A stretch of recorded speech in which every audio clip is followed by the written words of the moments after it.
कर ना माझा काय प्रॉब्लेम नाही, काय प्रॉब्लेम काहीच नाही मला. दादागिरी करतो, मारायची धमकी देतो. पोलीस स्टेशन आमचं आहे. आमच्या दिलीपला सांगतो माझ्या समोर संध्याकाळी 5 वाजता ते फार्मेचं गटार तोडायला आले होते. त्यावेळेस संध्याकाळी मी वाडीत जात होतो. भूपेचा अजून तो दिलीपला सांगतो तू काळजी करू नको, एकेकाला कापून त्याच्या शेतात टाक. पोलीस स्टेशन आपलं आहे, वसई तालुका आपला आहे. एवढी धमकी? हो, इथपर्यंत त्याने मला. आणि त्या जमिनीवर कब्जे करायची असा हा सगळा प्रकार चाललेला आहे इकडे.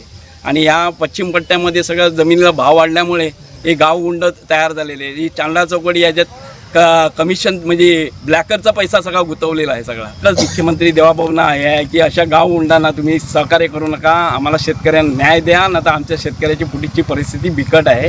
आता आम्ही आंदोलन करायला गेलं तर आमची कशी मुली वगैरे आहेत, त्यामुळे आम्हाला भीती वाटते, कारण आमच्यावर कधीतरी आज न उद्या अटॅक होणारच आहे, कारण गावगुंडाचा काय भरोसा नसतो. दोस्तों नमस्कार, इस वक्त हम मौजूद है वटार गांव में. यहाँ वटार गांव में हमारे साथ यहाँ के शेतकरी लोग हैं. करीब करीब इस गांव के वटार नवापुर गांव के 10 से 12 शेतकरी लोग हैं. उनकी कुछ शिकायतें हैं, वो शिकायत हम आपको आगे वीडियो में दिखाएंगे. इस पूरे क्षेत्र में यहाँ आरोप ऐसा लगाया जा रहा है कि एक शख्स जिसका नाम भूपेश राउत बताया जा रहा है और भारतीय जनता पार्टी से संबंधित भारतीय जनता पार्टी का कार्यकर्ता पदाधिकारी बताया जा रहा है. वो भूपेश राउत जो है यहाँ लोगों को परेशान करता है. इनका आरोप है, यहाँ के शेतकरी का आरोप है कि गांव गुड्डे लाकर इनकी जमीनों पर जबरदस्ती कब्जा किया जाता है. कुछ मामलों में उसने ये, हालांकि एक कुटुंबी है, कुछ मामलों में हक छोड़ा हुआ है, तो वहां पर भी उसके बावजूद हक छोड़ने में उसमें खुद साक्षीदार होकर भी वहां आ रहा है, ऐसी शिकायत है. तो कुछ मामलों में ऐसा है कि एक होटल, अनाधिकृत होटल बांधने के लिए जो नेचुरल वाटर सोर्स था, पानी का गटर था, उसको रोका गया. और इन सब चीजों को लेकर शेतकरी परेशान है काफी समय से. तो इस भूपेश राउत नामक युवक से यहाँ के लोग त्रस्त है, उसके बावजूद बार बार शिकायत की जा रही है और शिकायत के बावजूद इनको कोई न्याय नहीं मिल रहा है, इनका ऐसा कहना है. इनका यहाँ तक कहना है कि करीब करीब 20 NC इन्होंने एक ही पुलिस स्टेशन में दाखिल की, उसके बावजूद पुलिस ने अब तक कोई बड़ी कार्रवाई नहीं की. वहीं जिस तरह से पक्ष का नाम लेता है, फिलहाल ये भारतीय जनता पार्टी में पदाधिकारी है, पहले किसी समय में बहुजन विकास आघाड़ी में था, इनका ये कहना है. उसके बावजूद पक्ष में होने की वजह से ये इनको धमकाता है कि मैं पक्ष में हूं और मेरा कहीं कुछ नहीं होगा. तो ये काफी एक अभी बहुत बड़ा सवाल निशान यहाँ है कि क्या पक्ष इस तरह की परमिशन किसी को देते हैं? क्या पक्ष के नाम पर इस तरह से लोगों के साथ अन्याय किया जा सकता है? और कहीं ना कहीं पक्ष की आखिरकार इसमें भूमिका क्या है? इन लोगों ने हमें यहाँ दस्तावेज दिखाए, इन्होंने मुख्यमंत्री तक को शिकायत की और मुख्यमंत्री की ही पार्टी भारतीय जनता पार्टी है. यहाँ भारतीय जनता पार्टी के 2 विधायक है. पहले यही शख्स भूपेश राउत किसी जमाने में बहुजन विकास आघाड़ी में था. इनका कहना है कि तब भी वो गुंडागर्दी करता था, बाद में उसने पक्ष बदल दिया. हालांकि तब उन्होंने शिकायत की थी हितेंद्र ठाकुर जो बहुजन विकास आघाड़ी के सर्वे सर्वा है, और उन्होंने उसको दम भी दिया था. और उसके बाद उसने पक्ष बदल दिया और पक्ष बदलने के बाद भी उसकी हरकतें शुरू है. और आज के सत्ता के धारी लोग, आज के जो भाजपा के लोग हैं, उसके ऊपर किसी तरह का नियंत्रण नहीं कर रहे हैं. तो कहीं ना कहीं यहाँ सवाल काफी उठ रहे हैं. इस तरह से इन शेतकरियों ने भी यहाँ एक साथ आकर एक साथ 12 दिनों ने यहाँ एक शिकायत की है. वो शिकायत आप देख सकते हैं दस्तावेज. और अब इनकी ये मांगनी है कि इनको न्याय दिया जाए. आगे आने वाले समय में देखा जाएगा कि क्या इन्हें इनके हो रही अन्याय, इनके ऊपर हो रहे अन्याय पर इनको न्याय मिलेगा. क्या इनकी जमीनों को जिस तरह हड़प करने की कोशिशें जारी है, उसको रोका जाने के लिए प्रशासन कुछ करेगा, या आने वाले समय में मालूम पड़ेगा. फिलहाल आज के लिए इस वीडियो में इतना ही. नमस्कार, जय हिंद, जय महाराष्ट्र. नाव काय आणि काही जण जागा कब्जा करायचा प्रयत्न करतायत, गावकरी एकत्र होत आहेत, काय प्रकरण आहे, काय सांगाल? माझं नाव बिपिन पुरुषोत्तम राऊत. मी सक्का त्याचा चुलत भाऊ आहे. या जागेबद्दल मी माझ्या कुटुंबाला दुप्पट जागा, माझी रायपाड्यात जागा आहे तिकडे दिलेली आहे. आणि त्याचं हक्कसोड करून घेतला आहे, स्वतः साक्षीदार पण आहे त्याच्यात. तरी पण परत इकडे कब्जा करण्याचा प्रयत्न केला आहे. हक्कसोड केलं असताना पण परत इकडे हक्कसोड केलं असताना पण परत इकडे त्यांनी कब्जा म्हणजे प्रयत्न केला आहे. म्हणजे खोटं लेटर देऊन की हे इकडे दुसऱ्यांची जागा दाखवून, एकाचं नाव होतं ना मुकुंद जीवन राऊत, त्याचं इकडे काहीच नाही मिळेल. तरी पण त्यांचं दाखवून त्याला अर्ध दाखवला आहे आणि आम्हाला दोघांना पाव हिस्सा करून ठेवला आहे. आणि त्याच्यात तो अर्ध आहे ना, तो काहीच दाखवत नाही की कशाने झालं काय नाही, ते त्यांच्याकडे काहीच मिळत नाही. आणि मग जबरदस्ती इकडे गुंडगिरी घेऊन आमच्यावरती दमदाटी करण्याचा प्रयत्न करून जागा कब्जा करण्याचा प्रयत्न केला. जागा कब्जा करतोय म्हणजे नेमका काय त्रास देत आहेत तुम्हाला ते लोक? इकडे गुंड घालून तर म्हणजे जागा घेण्याचा प्रयत्न करतो, कॅप्चर करायची हे करून. किती जागा आहे एकूण? ही टोटल 11.60 आहे. त्याच्यात 580 आमची आणि 580 माझ्या काकांची आहे. तर त्याच्यात त्यांनी काय केलं आहे, 580 दुसरे काका आहेत त्यांना फिरवलं आहे आणि आम्हाला 290 आणि 290 ह्या काकांना हे केलेली आहे. 580चं तलाठी वगैरे मॅनेज करून आता एकूणच काय मागणी आहे तुमची? पोलीस आमचा जो जसा प्रशासनाकडे- सातबारा होता तसा आम्हाला तो करून द्यावं, आमचं जे आहे ते.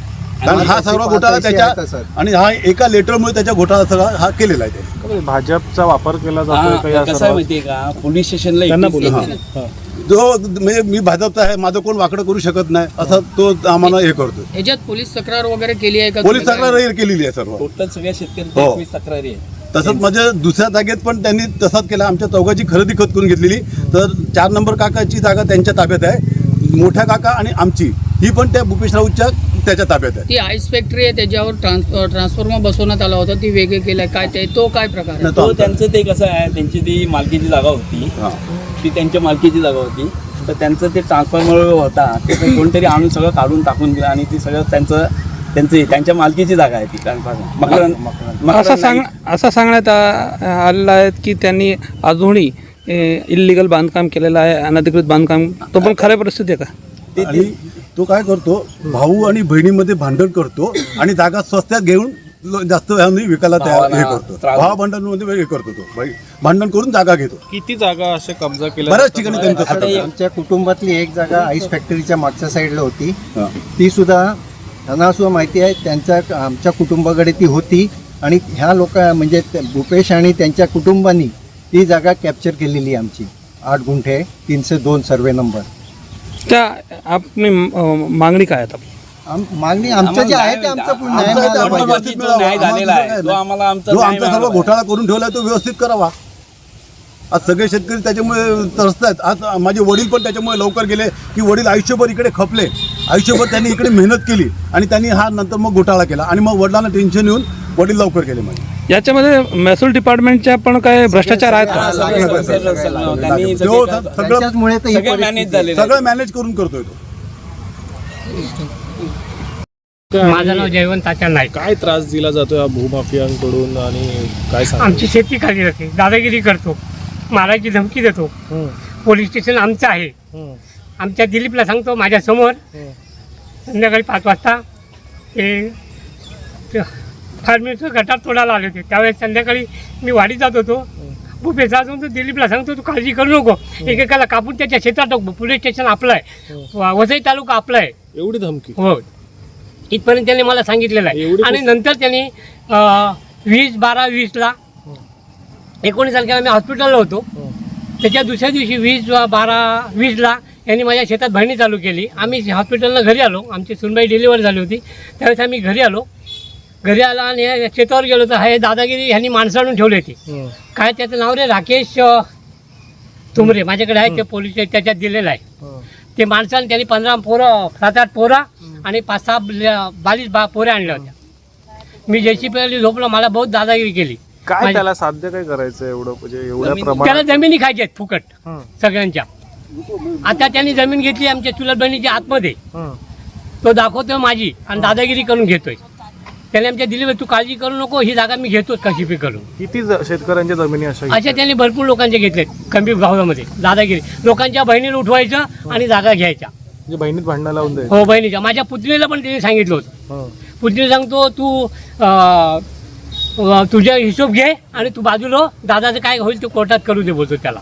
इथपर्यंत माझ्या पुतणीने त्याला दम दिला. ह्याच्या पुढे आम्हाला फोन करायचा नाही, आमचा दादा काय करेल ती पूर्व दिशा. एवढी हिंमत कुठून येते त्याला? आता ते कुठल्या तरी पक्षाचे असणार ना, पक्षाशिवाय माणूस करू शकत नाही. तो पक्षाच्या नावाचा वापर करतो. तुम्ही वरिष्ठांकडे काही तक्रार केली? आम्ही आता भाजपच्या वरिष्ठाकडे सगळ्यांकडे तक्रार दिली आहे. आमचे बहुजन विकास आपणकडे पण तक्रार होती. आपण त्याला दम पण दिला होता. पण दुसऱ्या दिवशी येऊन तो दादागिरी करायला सुरुवात झाली त्याच्या जोडीला पण आहेत माणसं, तो सागर वगैरे आहेत, त्याचे सगळं पोलीस स्टेशनला कंप्लेंट आहेत, आमच्या नावं दिलेले आहेत, सगळं काय. एकूणच काय मागणी आहे तुमची या सर्व प्रकारात? आम्हाला शेती मिळाली पाहिजे. आमची कोर्टात केस चालू आहे, ह्यांनी मध्ये पडू नये, माझं शेत खाली करावं. माझ्या शेतामध्ये यांनी दादागिरी करून ट्रान्सफॉर्मर बसवलं आहे. मी इलेक्ट्रिक बोर्डाच्या ऑफिसमध्ये काय दानीकडे कंप्लेंट पण दिली होती. दानीने मला सांगितलं, त्यांनी आम्हाला कागद दिले, आम्ही देऊ शकतो. म्हटलं कोर्टात केस चालू असल्यावर तुम्ही देऊ शकत नाही. ते दावे प्रलंबित आहेत तरी पण तो देतो. जर मागणी तुमची पूर्ण झाली नाही तर गावकरीचा पुढच्या पाऊल काय असेल? आता आम्ही काय करू शकतो? तुम्ही आम्हाला ह्या लोकांनी आम्हाला न्याय द्यायला पाहिजे, एवढंच. कारण पक्षाच्या नावाखाली जाम दादागिरी चालली आहे. गावातले लोक कंटाळले. हा, गावातली सगळी, त्याच्याबरोबर गावातला एकही माणूस नाही आहे. 2-4 माणसं काय सोडली तर दुसरं कोणी नाही गावात. किती वर्षांपासून? त्याच्या घरातली पण नाहीत. किती वर्षांपासून? आता 2016 पासून, त्याच्या अगोदरपासून चालू आहे. 2014 का 15 पासून त्याची दादागिरी चालू आहे. आमच्या कुटुंबातली जागा घेतली आणि दादागिरी सुरुवात केली त्यांनी. तुमचं नुकसानही केलं होतं. आमचं शेतीचं, नुकसान केलं. त्याबद्दल काय? शेतीचं नुकसान केलं. मग वाल मारला होता, वालावर त्यांनी माती टाकली. एवढा मोठा वाल झाला होता, त्याच्यावर वालावर माती साफ करी पण काहीच केलं नाही. मी साफ करून वाल मारला. वाल मारल्यानंतर त्यांनी महिन्याभरानंतर ते त्याच्यावर माती टाकायला भरणी झाली. जर सातबारा तुमचा असेल आमचा तर- सातबारा आमच्या नावावर नाही आहे, म्हणून आम्ही कोर्टात केस टाकली. आमच्या दिलीप गणेश नाईकच्या बरोबर आमची कोर्टात 2014 पासून केस चालू आहे. आणि एकत्र कुटुंब पद्धतीने आमचे वंशावर पण दिलेले आहे कोर्टात. आणि कोर्टात ते वकिलांनी सांगितलं होईल तुमचं काम. पण हे दादागिरी करतात, त्याच्यामुळे दिलीप पण शेपारलेला आहे, दादागिरी करतोय. तुमच्यानी काय होईल ते पोलीस स्टेशनला जा. दिलीप पण आमचा त्याच्याबरोबर बोलतो की तुम्ही पोलीस स्टेशनला जा, तुम्हाला काय करायचं ते करा, आमचं काही होणार नाही बोल. हा सर, नाव काय तुमचं आणि काय तुम्हाला त्रास दिला जातो? मी मोहन महादेव म्हात्रे, आगाशी पानवाडी. माझी शेती आहे 78 सर्वे नंबरमध्ये. आमची वडलोपार्जित 20 गुंठे शेती आहे, 25 गुंठे. यांनी आमचा जाण्याचा मार्ग गेली 19 सालापासून बंद केला आहे, भराव केला आहे. मी भरावाबद्दल संपूर्ण तक्रारी दिल्या महसूल खात्यामध्ये, पण कोणी ऑब्जेक्शन घेत नाही. पुन्हा यांनी संपूर्ण वटार गावाचा पाणी वाढवला, तेव्हा पुन्हा सगळ्या तक्रारी दिल्या, पण काही झालं नाही. महापालिका लक्ष न देत, महसूल खातं लक्ष देत नाही. आमच्या जमिनी स्वस्त घेऊन कब्जा करून त्या 25-30 लाख रुपये गुंठ्यांनी विकण्याचा प्रयत्न चाललेला आहे. आणि आम्ही आता छोटे शेतकरी, आम्हाला 4 गुंठे 5 गुंठे वडिलापर्यंत आम्हाला जमीन आले. आम्ही काका मिळून आमची 20-25 गुंठे जागा आहे, ती कब्जा करण्यासाठी आमचा रस्ता बंद केलेला आहे. एक आमचा वाडीचा पण रस्ता तसाच बंद केलेला होता, पण तो सगळे आल्यामुळे त्यांची तिकडे काय शिजली नाही, म्हणून तो तिकडनं पळून गेला. लोकांच्या घरात भांडणं लावून ते काय ते आपसामध्ये बहिणी आत्या यांच्या जमिनीचे सह्या आणायच्या आणि त्या जमिनीमध्ये कब्जे करायची, असा हा सगळा प्रकार चाललेला आहे इकडे. आणि या पश्चिम पट्ट्यामध्ये सगळं जमिनीला भाव वाढल्यामुळे हे गाव गुंड तयार झालेले आहे. ही चांडा चौकडी याच्यात कमिशन म्हणजे ब्लॅकरचा पैसा सगळा गुंतवलेला आहे सगळा. कारण ते पैसे गोळा करतात आणि या जमिनी कब्जा करतात. आणि त्या गरीब शेतकरी आहेत ते कुठे जाऊ शकत नाही, कारण त्यांना काय कोण न्याय देत नाही ना गरीब शेतकऱ्यांना. किती शेतकरी असे तुम्ही एकत्र? आता आम्ही जवळजवळ 10-12 शेतकरी आहेत. कोणाची जमीन घेतली आहे त्याच्यावर पतपेढी बांधली आहे, कोणाची हे घेतलं आहे, कोणाची हे जमीन म्हणजे असे वडिलोपार्जित काय होतं, वडील अनपड होते, त्यामुळे कशी नावावर वगैरे करायची नाही, पैसे द्यायचे नाही घ्यायची, का कुठेतरी मेहनत करून थोडीशी जागा. पण आता काय हे गावगुंड कसे, हा तुझ्या नावावर नाही, कब्जा करायचा, भराव टाकायचा, जमीन आमची. पण ते दावे पण प्रलंबित हा, दावे सर्व जे आमचे ह्याच्यामध्ये कोर्टामध्ये प्रलंबित आहेत, तरी पण ते सगळं अनाधिकृत सगळं चाललं आहे. आता एवढा 78 मध्ये 5 एकरचा भराव झाला, जवळजवळ 5 ते 7 फुटाचा, पण काही पैसे त्याच्यावर येणार का. आता एवढ्या तक्रारी गावाच्या तर आहेत, अख्ख्या वटार गावाचं पाणी भरतो, घरामध्ये पाणी जातो, कोणी त्याच्यावर लक्ष देत नाही. हे येतात लोकप्रतिनिधी येतात, पाणी बघतात, पाण्यामध्ये जातात, पाणी कसं भरतात. पाण्याचे जे नॅचरल मार्ग बंद झालेले आहेत ते तर खवले करायलाच पाहिजेत. एवढी कुठून हिंमत येते? काय करणार, यांना कसं झालंय, ह्यांना पैसा आलाय, पैशाचा गुरमी वाढत चाललेली आहे. आज तुम्ही सर्व एकत्र आलाय, प्रशासनापुढे कैफियत मांडताय, काय भविष्यात मागणी आहे? आम्हाला एकच मुख्यमंत्री देवाभावना आहे की अशा गाव गुंडांना तुम्ही सहकार्य करू नका, आम्हाला शेतकऱ्यांना न्याय द्या. ना तर आमच्या शेतकऱ्याची पुढची परिस्थिती बिकट आहे. एक तर काय शेती होत नाही, केळी होत नाही, कारण सगळं पाणी साचून जातो. आज 6 महिने पाऊस आहे, सगळ्यांच्या केळींची अवस्था कशी झाली आहे. येतो तो भराव टाकतो, काय करतो, कोणाची परवानगी घेत नाही पश्चिम पट्ट्यामध्ये. त्याच्यामध्ये महसूल खात्याचा पण लॉस चाललेला आहे. महसूल खात्याला पण काही रॉयल्टीचा रिसिव्ह मिळतच नाही ना, सगळं अनाधिकृत आहे. आज तुम्हाला जर आंदोलन करायची वेळ आली तर तुमची आता आम्ही आंदोलन करायला गेलं तर आमची कशी मुली वगैरे आहेत, त्यामुळे आम्हाला भीती वाटते, कारण आमच्यावर कधीतरी आज न उद्या अटॅक होणारच आहे. कारण गावगुंडाचा काय भरोसा नसतो, कारण आम्ही बाहेर निघायचं म्हटल्यावर आमच्यावर गावगुंडा अटॅक करणारच. आम्हाला आता कोण प्रोटेक्शन देणार नाही, कारण हे आता व्हायरल होणार मीडियामध्ये, म्हणजे गावगुंड सरस होणार, कारण की यांच्यावर आता आमच्या नजर ठेवणार ती. एकूण किती तक्रार केलेल्या आहेत? आता जवळजवळ मला वाटतं त्याच्यावरती 12 जणांच्या जवळजवळ 20 NC आहेत मला वाटतं, 20-21. ह्याची फाईल आम्ही सगळं मुख्यमंत्री, महसूल मंत्री, BJPचे आपले अध्यक्ष, प्रत्येकांच्या ऑफिसमध्ये जाऊन आम्ही दिलेले आहेत. तसेच आमदार आप्पा राजन नाईक 20 NC एकच पोलीस स्टेशनमध्ये या अर्नाळा पोलीस स्टेशन. तरी ते काय नाही ते म्हणतात तुमचं काय आहे ते कोर्टामध्ये मिटवा. नावाचा वापर करून पक्षाचा पूर्वी होता तिकडे पण आणि इकडे पण असतात पक्षाचा जातो म्हणतो माझं काहीच करू. जज वगैरे सर्व मी बांधलेले आहेत. माझ्या खिशात त्या अशा नोटा आहेत. ह्या पैशाने मी सगळे खरीद केलेले आहेत. पक्ष पण आणि सगळं पण. नेमकी कोणाची आहे आणि कोण कब्जा करायचा प्रयत्न करते, काय वाद आहे नेमका? ही जागा कमलाकर हरिभाऊ नाईक व इतर त्यांची भावंड यांची असून ही जागा एकत्र कुटुंबाची असून ही जागा दिलीप गणेशभाई नाईक याच्या नावावर ही त्याच्या वडिलांनुसार आलेली आहे. पण गणेशभाई नाईक यांनी कोर्टामध्ये येऊन ही जागा डिक्री करून आमच्या नावावर केलेली आहे. आता नेमका काय वाद होतो आणि आता वाद असा आहे की भूपेश राऊत म्हणून जे आहेत इसम, तो इकडे येऊन जागा बळकवण्याचा प्रयत्न करतो आहे आणि त्याच्या म्हणजे भाजप आणि इतर लोकांना घेऊन व त्याच्यासोबत गुंड आणून हे सगळं त्याचं प्रकरण चालू आहे. आम्ही पोलीस कंप्लेंटसुद्धाही करून त्याच्यावर काही निष्पन्न होत नाही.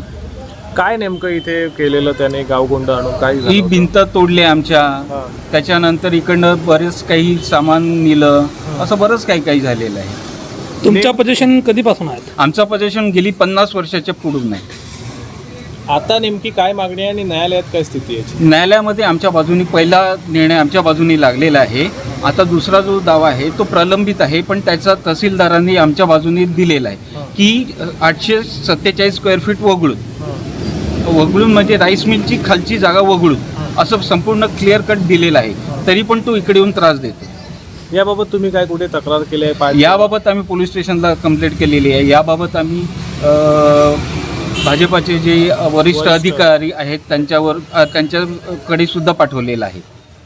आता मागणी काय तुमची? आमची मागणी एकच आहे, जे आमचं आहे ते आम्हाला मिळावं. काय वाटतं, भारतीय जनता पार्टीच्या नावावरती हे सगळं होतंय? हो नक्कीच. तो भाजपचा कार्यकर्ता असून स्वतःचे त्यांनी बॅनर सुद्धा लावलेले आहेत आमच्या नाक्यावर आणि भाजप जे वरिष्ठ नेते आहेत त्यांना आम्ही कळवलेले आहे. पण तरी सुद्धा तो इकडे येऊन दादागिरी करून सगळ्या त्याचे जे गुंड आहेत, जी माणसं आहेत त्यांना घेऊन येतो, मारामारी करतो. त्याला 126ची नोटीस सुद्धा लागलेली असून तरीही तो इकडे येतोय. पोलीस स्टेशनला पोलिसांनी त्यांना नोटीस लावलेली आहे, तरी पण पोलीस पण पुढेही काही कारवाई करत नाही. माझं नाव प्रकाश बाळकृष्ण काळे. मी इकडे राहतोय आता सध्या. या एरियाचं नाव पटाळा तलाव आहे आणि गेले 25 वर्ष राहतो. माझ्या बाजूने जाणारा जो नाला आहे नैसर्गिक मार्ग, तो भूपेश राऊतने हॉटेल बांधला आणि तो कंप्लीट बंद केला आणि पावसाळ्यात संपूर्ण आम्हाला पाण्यातून या रस्त्यावरनं गुडघ्यावर पाण्यातून जावं लागते असं. तर आणि महापालिकेत खूप कंप्लेंट केल्या पण आमच्या कंप्लेंटचा कोण विचारच करत नाही. असं आम्हाला काय कायदा न्याय मिळत नाही. हॉटेल कुठली आहेत? हॉटेलचं नाव फार्म व्ह्यू आहे तसं आणि हे भूपेश राऊतनी बांधलेलं आहे.